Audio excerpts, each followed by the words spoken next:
ডিসেম্বরের মধ্যেই পূর্ণাঙ্গ কৃষক তালিকা তৈরির নির্দেশ প্রধানমন্ত্রীর। পানি ব্যবস্থাপনা নিয়ে বিশেষজ্ঞদের সঙ্গে মতবিনিময়। জুলাই সনদ বিবেচনায় রেখেই সংবিধান সংশোধন জানালেন আইনমন্ত্রী। বিরোধী দলেরও মতামত গ্রহণের আশ্বাস স্বরাষ্ট্রমন্ত্রী। ফ্যাসিবাদের পতন হলেও সক্রিয় এর শাখা প্রশাখা বললেন জামায়াত আমির। জুলাইকে ভুলিয়ে দেওয়ার অপচেষ্টা প্রতিহতের ঘোষণা। এবং হাসিনার বক্তব্য প্রচারে আদালতের নির্দেশ অমান্য করলে ব্যবস্থা, হুঁশিয়ারি তথ্য উপদেষ্টার। বিদ্বেষমূলক বক্তব্য প্রকাশ নয় বললেন চিফ প্রসিকিউটর।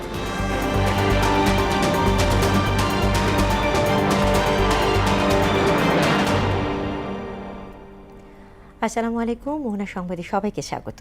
শুনছিলেন শিরোনাম, পুরো সংবাদে আছি আমি তাসমিয়া জেরিন। এবার বিস্তারিত। আগামী ডিসেম্বরের মধ্যে কৃষকের পূর্ণাঙ্গ তালিকা নির্ভুল ও স্বচ্ছভাবে প্রণয়নের নির্দেশ দিয়েছেন প্রধানমন্ত্রী তারেক রহমান। কৃষকের অধিকার নিশ্চিত করতে যাচাই বাছাইয়ের মাধ্যমে এই কার্যক্রম বাস্তবায়ন করতে বলেন তিনি। দুপুরে সচিবালয়ে কৃষক কার্ড সম্পর্কিত এক সভায় সংশ্লিষ্টদের তিনি এ বিষয়ে নির্দেশনা দেন। প্রধানমন্ত্রী বলেন, ছবি ও কিউআর কোড সংবলিত এই কার্ডে কৃষকের পরিচয় ছাড়াও কৃষি উৎপাদন, সরকারি সহায়তা এবং কৃষি বাজার সংক্রান্ত বিভিন্ন তথ্য সংরক্ষিত থাকতে হবে।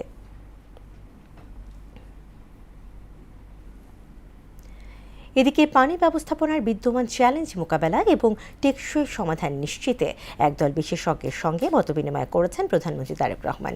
সচিবালয় মন্ত্রিপরিষদ বিভাগের প্রধানমন্ত্রী কার্যালয়ে এ সভা অনুষ্ঠিত হয়।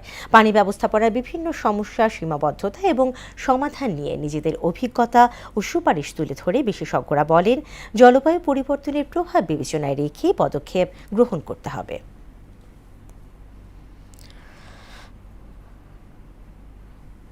কাল উদ্বোধন হচ্ছে জুলাই গণ অভ্যুত্থান স্মৃতি জাদুঘর।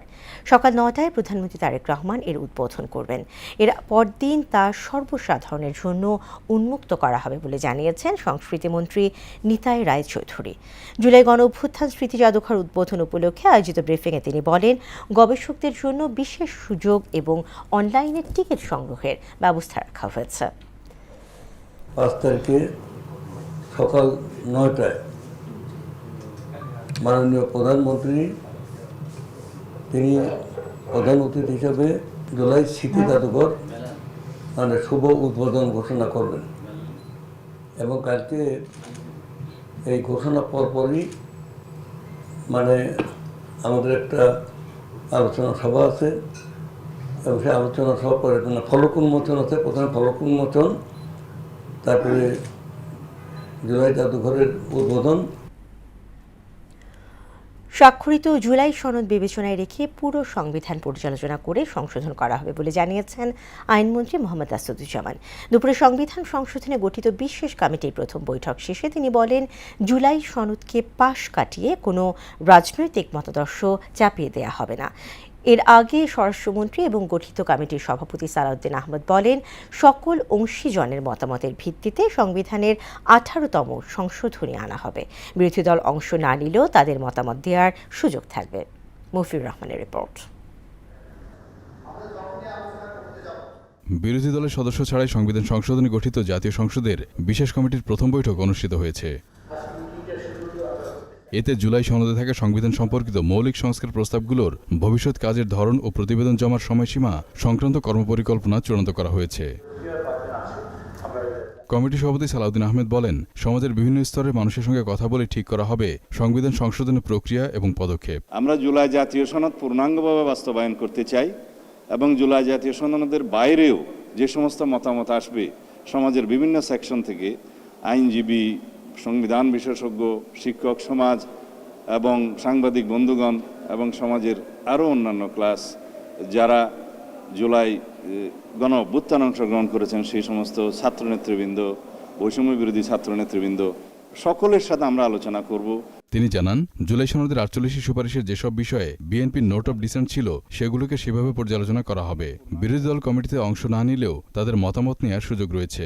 48টার মধ্যে অনেক কিছু আছে আমরা এগ্রিড হয়েছি রাজনৈতিক সমঝোতার দলিল হিসেবে জুলাই জাতীয় সনদে, সেগুলো তো আমরা নেবই। আর যেগুলোতে আমরা নোট অফ ডিসেন্ট দিয়েছি সেগুলো নোট অফ ডিসেন্ট আকারে নেব। এর বাইরেও আমাদের অনেক বক্তব্য আছে, আমাদের নির্বাচনী ইশতেহারে আছে, সেগুলো আমরা ধারণ করব, যেগুলো জুলাই জাতীয় সনদে প্রতিফলিত হয়নি। পরে কমিটির পূর্ণ প্যানেল নিয়ে সাংবাদিকদের সঙ্গে কথা বলেন আইনমন্ত্রী মোহাম্মদ আসাদুজ্জামান। তিনি বলেন, স্বাক্ষরিত জুলাই সনদ বিবেচনায় রেখে এবং বিএনপির নির্বাচনী ইশতেহারের আলোকে সংবিধান সংশোধনের বিষয়ে সুপারিশ করবে বিশেষ কমিটি। সংবিধান সংশোধনের জন্য জুলাই সনদ আমার সামনে থাকবে। জুলাই সনদকে সামনে রেখে, জুলাই সনদকে বৃত্তায়ন করে, জুলাই চেতনাকে ধারণ করে আমার সংবিধান সংশোধনের পথে আমি এগিয়ে যাব। পুরাটা পর্যালোচনা প্রয়োজন হবে, কারণ হারমোনিয়াস ইন্টারপ্রিটেশন রাখতে হবে, একটার সাথে আরেকটার গাঁথুনি রাখতে হবে। জুলাই সনদকে বাইপাস করে আমি আমার রাজনৈতিক মতাদর্শ বা অন্য কিছু চাপিয়ে দেবো, সেটা আমরা করব না। 17 সদস্যের কমিটির 5টি পদই বিরোধী দল জামাত ইসলামের জন্য রাখা হলেও বৈঠকে তারা সদস্য পাঠায়নি। এ বিষয়ে মন্ত্রী বলেন, বিরোধী দল যে কোনো সময় কমিটিতে নাম পাঠাতে পারবে। বিরোধী দলকে অবশ্যই তাদেরকে তাদের সুপারিশ নেওয়ার জন্য যা যা করণীয় সব করব। মফির রহমান, মোহনা সংবাদ, ঢাকা। ফ্যাসিবাদের পতন হলেও এর শাখা প্রশাখা এখনও রয়ে গেছে উল্লেখ করে জুলাই যোদ্ধাদের ওপর হামলার নিন্দা জানিয়েছেন জামায়াতে ইসলামের আমির ডক্টর শফিকুর রহমান। দুপুরে রাজধানীর সিররাপ মিলনায়তনে জুলাই আন্দোলনের পটভূমি নিয়ে লেখা বইয়ের মোড়ক উন্মোচন অনুষ্ঠানে একথা বলেন তিনি। মুক্তিযোদ্ধাদের তালিকা করা হলেও এতদিনে শহীদদের তালিকা না হওয়াকে কষ্টকর বলে উল্লেখ করেন জামায়াত আমির। এমআর আসাদের রিপোর্ট। রাজধানীর সিরডাপ মিলনায়তনে আজাদী সংগ্রামের পটভূমিতে জুলাই 2024 বইয়ের মোড়ক উন্মোচন অনুষ্ঠানে অংশ নেন জামায়াতে ইসলামীর আমির ডাক্তার শফিকুর রহমান। এতে জুলাই শহীদদের পরিবার ও জুলাই যোদ্ধারা উপস্থিত ছিলেন। বক্তব্যে জামায়াত আমির বলেন, ৭১-এর পর ৫ দশক পার হলেও মুক্তিযুদ্ধে শহীদদের তালিকা প্রস্তুত হয়নি, যা কষ্টদায়ক। জুলাই শহীদদের যথাযথ তথ্যের লিখিত ইতিহাস রাখার আহ্বানও জানান তিনি। মুক্তিযোদ্ধাদের যেটা আছে, সঠিক হোক বেঠিক হোক, কিছুটা আছে। শহীদ মুক্তিযোদ্ধাদের কোনো তালিকা নেই। ৬৫৬ জন নাকি বাতা পায়, আমি শুনেছি। আশ্চর্য ব্যাপার। আমরা বলছি এত লক্ষ, তাইলে এত লক্ষটা রেকর্ড হচ্ছে না। এটা তো সরকারের দায়িত্ব। এতগুলো সরকার আসলো গেল, সবাই দাবি করেন যে আমরা মুক্তিযুদ্ধের স্টেক হোল্ডার। ওকে, আপনারা মুক্তিযুদ্ধের স্টেক হোল্ডার, আপনাদেরকে সম্মান করি। এই গুরুত্বপূর্ণ কাজটা করছেন না, এটা করে। জুলাই যোদ্ধাদের ওপর হামলার নিন্দা জানিয়ে জামায়াত আমির অভিযোগ করে বলেন, মূল ফ্যাসিবাদের পতন হলেও শাখা প্রশাখা রয়ে গেছে। জুলাইকে ভুলিয়ে দেওয়ার একটা নিরন্তর উল্টা সংগ্রাম শুরু হয়েছে। যদি সেরকম কোনো সংগ্রাম হয়ে থাকে, আমরা মহান আল্লাহর উপর ভরসা করে বলছি, দেশবাসীকে সাথে নিয়ে এই সমস্ত কিছু ইনশাআল্লাহ তছনছ করে দেওয়া হবে। জুলাই গণঅভ্যুত্থান কারো ব্যক্তিগত সম্পদ নয় জানিয়ে ডাক্তার শফিক বলেন, অংশ নেওয়া সবাই জুলাই পরিবারের সদস্য। আমরা এই পরিবারের সদস্য হয়ে বাঁচতে চাই, থাকতে চাই। এই পরিবারগুলোকে নিয়ে আমরা গর্ব করতে চাই। এমআর আসাদ, মোহনা সংবাদ, ঢাকা। আদালতের নির্দেশনা মেনে গণমাধ্যমকে পলাতক শেখ হাসিনার বক্তব্য প্রচার না করার আহ্বান জানিয়েছেন প্রধানমন্ত্রী তথ্য উপদেষ্টা ডক্টর জাহিদুর রহমান। তিনি বলেন, আদালতের আদেশ অমান্য করলে প্রয়োজনীয় ব্যবস্থা নেওয়া হবে। সকালে সচিবালয়ে আয়োজিত এক ব্রিফিংয়ে তিনি এসব কথা বলেন। চলমান গ্যাস সংকট নিরসনে সরকার কাজ করছে বলেও জানান প্রধানমন্ত্রী তথ্য উপদেষ্টা। তানজিদ ভুঁইয়ার প্রতিবেদন। সমসাময়িক নানা ইস্যুতে সচিবালয়ে সংবাদ সম্মেলন করেন প্রধানমন্ত্রীর তথ্য ও সম্প্রচার উপদেষ্টা ডাক্তার জাহিদুর রহমান। চলমান গ্যাস সংকট ইস্যুতে তিনি বলেন, একটি এলএনজি টার্মিনাল পুড়ে যাওয়ায় বর্তমান পরিস্থিতি তৈরি হয়েছে। জানান, শিগগিরই টার্মিনালটি চালু হবে এবং ধাপে ধাপে এই সংকট কেটে যাবে। আমি আবারও বলছি, যাদের অনেক বেশি বিল আসার অভিযোগ আছে, তারা কাইন্ডলি নিকটস্থ যে কর্তৃপক্ষ আছে বিদ্যুৎ জ্বালানির, সেখানে যাবেন, অভিযোগ করুন, ফর্মাল অভিযোগ করুন, রাষ্ট্রীয়ভাবে চলে, অভিযোগ করুন। কেউ যদি অভিযোগ সেখানে করে অভিযোগ করতে না পারেন বা প্রতিকার না পান, প্রতিকার মানে এই না যে উনি সঠিক, প্রতিকার মানে হচ্ছে আমরা এটা অ্যাসেস করেছি, সেটা যদি না পান, নিশ্চয়ই আমি সেটা নিয়ে কাজ করবো, আমরা কথা বলবো। সাংবাদিকদের প্রশ্নের জবাবে জাহিদুর রহমান বলেন, গণমাধ্যমে ফ্যাসিস্ট শেখ হাসিনার বক্তব্য প্রচারে আদালতের নিষেধাজ্ঞা রয়েছে। এই নির্দেশ অমান্য করলেই ব্যবস্থা। আগাম জানায় এবং সেটা পাবলিশ করে, এটা অবশ্যই আদালতের রায় ভায়োলেট করা হবে। আমরা এই ব্যাপারে ব্যবস্থা নেব। আমাদের তো চুক্তি আছে, যে বিনিময় চুক্তি, আমি ওনাকে ধরে বেঁধে আনতে চাই উনি বলছেন আসবেন, তো আসুন, আমরা তার প্রতি কিন্তু ন্যায় বিচার নিশ্চিত করবো। দ্যাট মিনস আইনগত যা উনি তো অবশ্যই গ্রেফতার হবেন, উনি মৃত্যুদণ্ডপ্রাপ্ত আসামি, উনি গ্রেফতার হওয়ার পরে ওনার যা আইনগত অধিকার উনি সেটা এক্সারসাইজ করুন, লয়ার আনুন, ফাইট করুন, ডিফেন্ড করুন।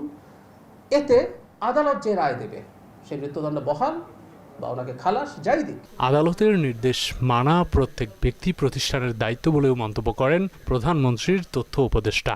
আদালতে যে সিদ্ধান্ত আছে সেটা এক্সিকিউটেড হচ্ছে কিনা, সরকার তো এক্সিকিউটিভ, সেটা ব্যাপারে ব্যবস্থা নেবে। তানজিদ ভুইয়া, মোহনা সংবাদ, ঢাকা। মৃত্যুদণ্ডপ্রাপ্ত শেখ হাসিনাকে দেশে আনা হলে আপিল বিভাগ চাইলে তিনি আপিলের সুযোগ পাবেন বলে জানিয়েছেন চিফ প্রসিকিউটর মোহাম্মদ আমিনুল ইসলাম।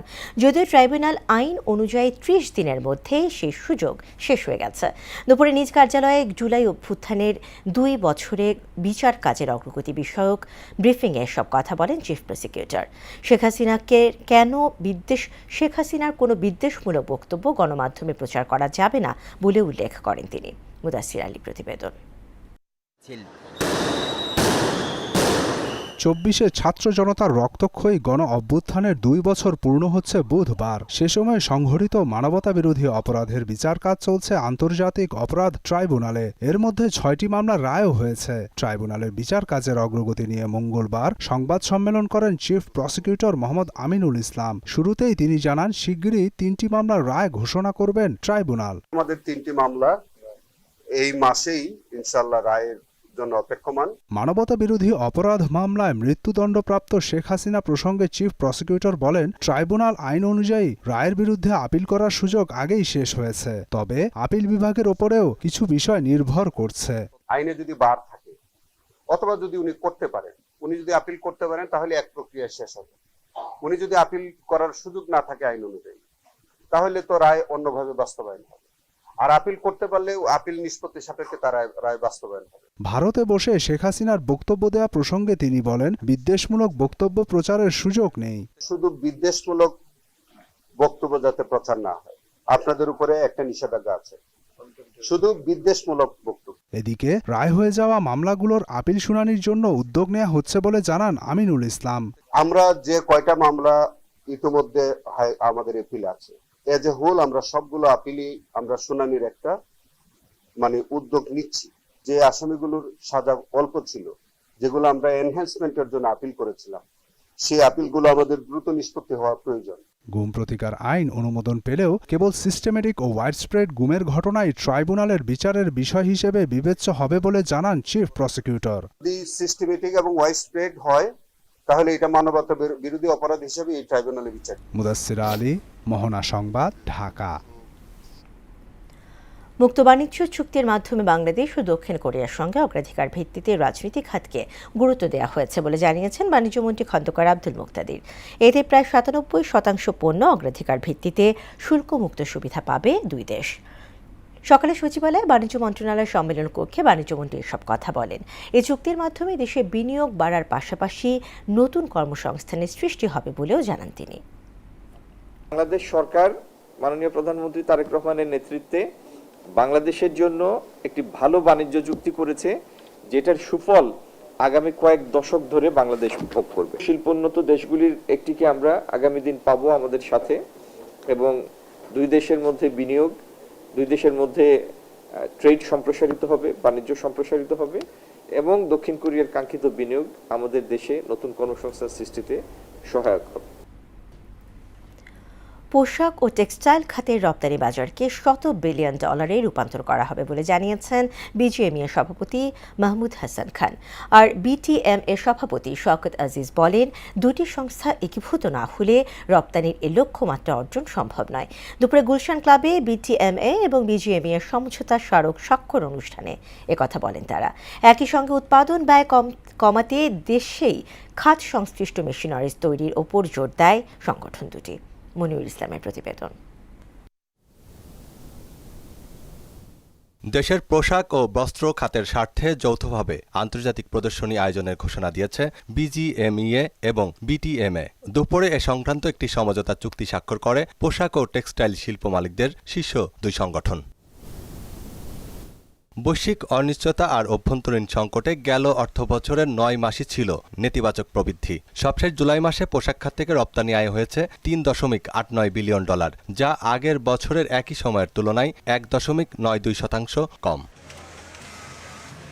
এমন বাস্তবতায় শিল্প উদ্যোক্তারা বলছেন, এলডিসি উত্তরণের পর আন্তর্জাতিক বাজারে বিদ্যমান বিভিন্ন বাণিজ্যিক সুবিধা হারাবে বাংলাদেশ। এলডিসি গ্র্যাজুয়েশনে 2 স্টেজ ডেরোগেশন এবং জিএসটি প্লাসে যদি পেতে হয় 2 স্টেজ ডেরোগেশনের জন্য আমরা কিন্তু অনেকখানি ব্যর্থ হব। আমরা অনলি কান্ট্রি যার নাকি টেক্সটাইল গার্মেন্টস এখন যেখানে আমাদের বাকি আছে এফডিআইটা, ওইটা আমার মনে হচ্ছে যে যেভাবে পেপারে পড়ি চাইনিজরা আসছে ওরা এটাকে আগে নিবে। আর এসব চ্যালেঞ্জ কাটাতে একীভূত হওয়ার বিকল্প নেই বলে মনে করেন বিটিএমএ সভাপতি শওকত আজিজ রাসেল। একসাথে কাজ করতে না পারি তাহলে টার্গেটে লক্ষ্য বাঞ্ছা পৌঁছতে পারবো না, কথাটা সত্যি। এটা আমরা উপলব্ধি করি, ফিল করি এবং আল্লাহর রহমতে আমরা অ্যাসোসিয়েশন একসাথে কাজ করছি অনেকদিন ধরে এবং আগামীতে করবো বলে বোধ করি। বিজিএমইএ সভাপতি বলছেন, দেশের পোশাক খাতের $100 বিলিয়ন রপ্তানি লক্ষ্যমাত্রা নিয়ে কাজ চলছে, যার ভ্যালু এডিশন হবে $20 থেকে $30 বিলিয়ন। আমরা 100 বিলিয়নে পৌঁছাতে চাই, কিন্তু at the same time with certain value addition. 100 billion export করব, ভ্যালু এডিশন থাকবে মাত্র 5 বিলিয়ন, সেই 100 বিলিয়ন আমরা চাই না। ভ্যালু এডিশন অ্যাটলিস্ট হইতে হবে 20 বিলিয়ন আর 30 বিলিয়ন। সেই ভ্যালু এডিশন যদি আমরা করতে চাই তাহলে আমাদের টেক্সটাইলের সাপোর্ট লাগবে। আন্তর্জাতিক বাজারে প্রতিদ্বন্দ্বী দেশগুলো নানান কৌশলে বাংলাদেশের পোশাক শিল্পকে পিছিয়ে দেওয়ার চেষ্টা করছে বলেও অভিযোগ করেন পোশাক খাতের শীর্ষ এই নেতা। প্রতিদ্বন্দ্বী দেশ আছে, তারা বিভিন্নভাবে চেষ্টা করে আমাদেরকে পিছনের দিকে ঠেলে দিতে। মনিরুল ইসলাম, মোহনা সংবাদ, ঢাকা। এবারে রক্তাক্ত জুলাই প্রসঙ্গ।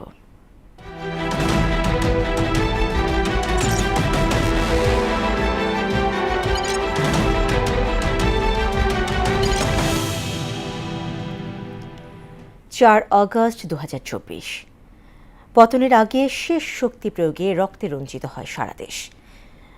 রাজধানী সহ বিভিন্ন স্থানে সংঘর্ষ, গুলি ও সহিংসতায় প্রাণ হারান অন্তত 91 জন। পরিস্থিতি নিয়ন্ত্রণে দ্বিতীয় দফায় বন্ধ করে দেওয়া হয় ইন্টারনেট, জারি করা হয় অনির্দিষ্টকালের কারফিউ। পরিস্থিতি ভয়াবহ হয়ে উঠলে একদিন এগিয়ে আনা হয় আন্দোলনের গুরুত্বপূর্ণ কর্মসূচি মার্চ টু ঢাকা। নাজমুল ইসলামের প্রতিবেদন। অসহযোগ আন্দোলনের প্রথম দিন থেকেই দেশের বিভিন্ন স্থানে ছড়িয়ে পড়ে সহিংসতা, সংঘর্ষ, গুলিবর্ষণ ও ধাওয়া পাল্টা ধাওয়ায় একদিনে নিহত হন অন্তত 91 জন। এই প্রাণহানিতে আরও বেগবান হয় আন্দোলন। পরিস্থিতির জন্য আন্দোলনকারীদের দায়ী করে তৎকালীন প্রধানমন্ত্রী শেখ হাসিনা বলেন, যারা নাশকতা ও ধ্বংসযজ্ঞে জড়িত তারা আর ছাত্র নয়, তারা সন্ত্রাসী। অন্যদিকে সেনাবাহিনী ও পুলিশ জনগণকে কারফিউ মেনে চলা এবং আইন লঙ্ঘন না করার আহ্বান জানান।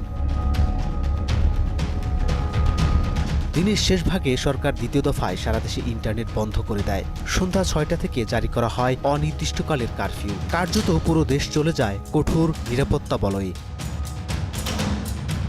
এদিকে আন্দোলনের গতিপথ বদলে দেয় বৈষম্য বিরোধী ছাত্র আন্দোলনের নতুন ঘোষণা। 6 আগস্টের নির্ধারিত মার্চ টু ঢাকা কর্মসূচি একদিন এগিয়ে 5 তারিখে নির্ধারণ করা হয়।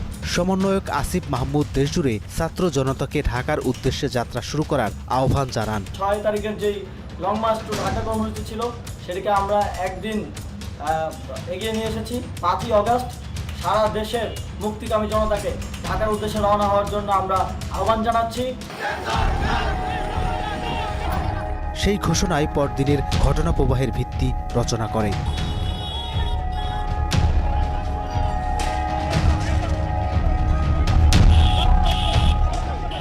নাজমুল ইসলাম, মোহনা সংবাদ, ঢাকা।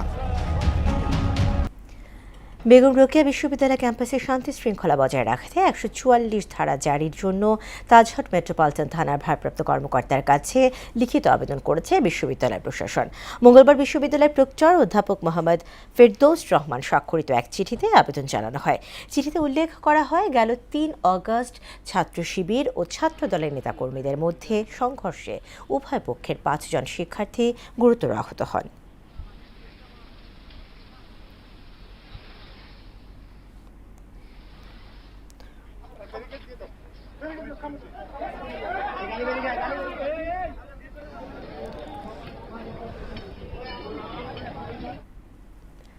বাগেরহাটের কচুয়া উপজেলার রাড়িপাড়া ইউনিয়নের পশ্চিম চান্দেরখোলা গ্রামের নিজ বসতঘর থেকে একই পরিবারের 3 জনের অর্ধগলিত মরদেহ উদ্ধার করেছে পুলিশ। নিহতরা হলেন আহাদ হাওলাদার, তার মা মনিরা বেগম এবং নানি রাশিদা বেগম। স্থানীয়রা জানান, বাড়ির পাশ দিয়ে যাওয়ার সময় ঘর থেকে তীব্র দুর্গন্ধ বের হলে পুলিশে খবর দেন। পরে কচুয়া থানা পুলিশ ঘটনাস্থলে গিয়ে ঘরের ভেতর থেকে একই পরিবারের 3 জনের অর্ধগলিত মরদেহ উদ্ধার করে।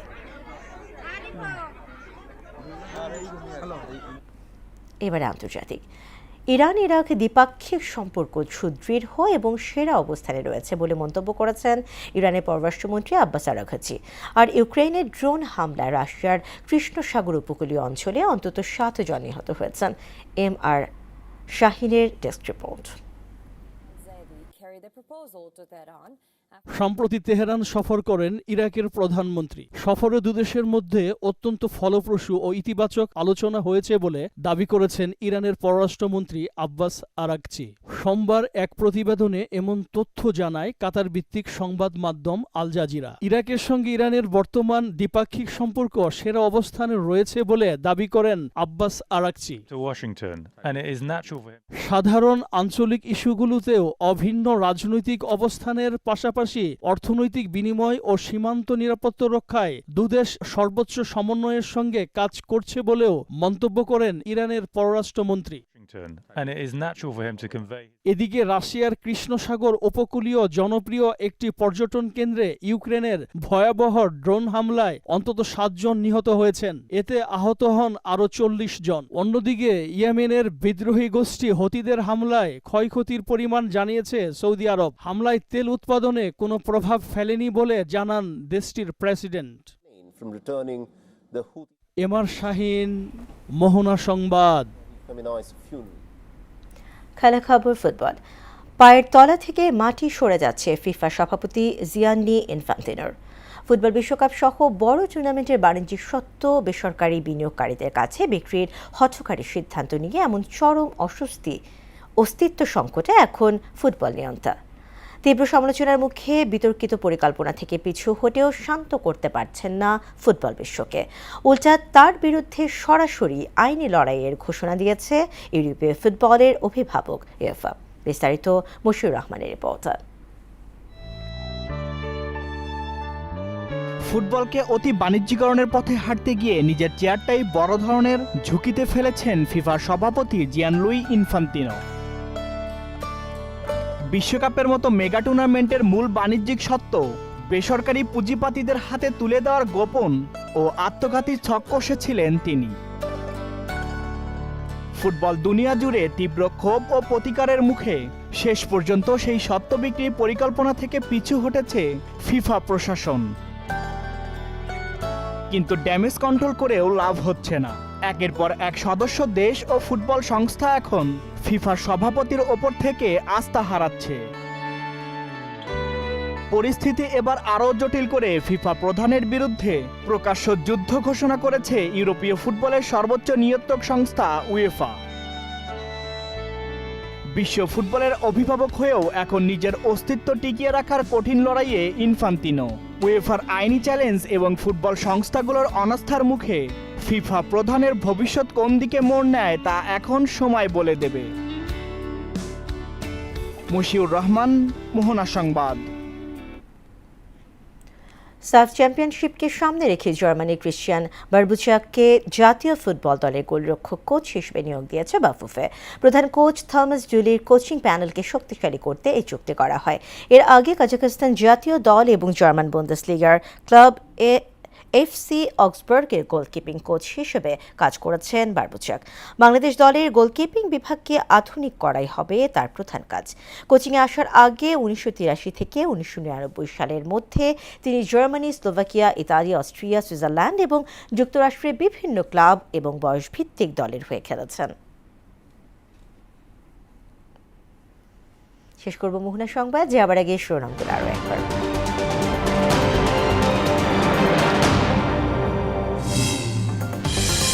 ডিসেম্বরের মধ্যেই পূর্ণাঙ্গ কৃষক তালিকা তৈরির নির্দেশ প্রধানমন্ত্রীর। পানি ব্যবস্থাপনা নিয়ে বিশেষজ্ঞদের সঙ্গে মতবিনিময়।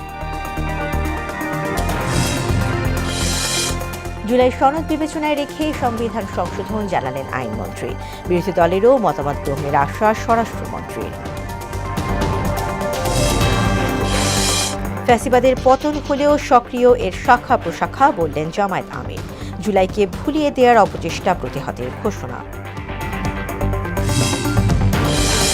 এবং হাসিনার বক্তব্য প্রচারে আদালতের নির্দেশ অমান্য করলে ব্যবস্থা, হুঁশিয়ারি তথ্য উপদেষ্টার। বিদ্বেষমূলক বক্তব্য প্রকাশ নয়, বললেন চিফ প্রসিকিউটর। দর্শক, এই ছিল মোহনা সংবাদে। পরবর্তী সংবাদ রাত 9টায়, এর আগে সন্ধ্যা 7টায় দেখবেন সংবাদ এক নজরে। এছাড়া মোহনার সবশেষ খবর জানতে ভিজিট করুন www.mohana.tv। সংবাদ দেখতে পারেন আমাদের ফেসবুক পেজ ও ইউটিউবে। এতক্ষণ সঙ্গে থাকার জন্য ধন্যবাদ।